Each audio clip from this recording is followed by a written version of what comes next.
quilate. Este toro es un ejemplar girolando, 5 octavos.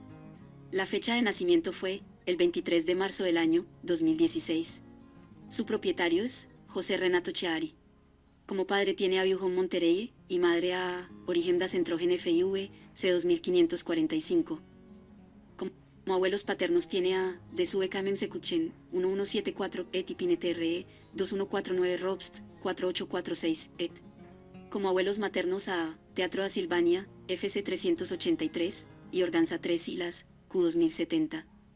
Este toro participa en la prueba de progenie de Embrapa. Los resultados se darán a conocer el año 2025. Este toro cuenta con prueba genómica, transmite a su descendencia beta-caseína a 1:1.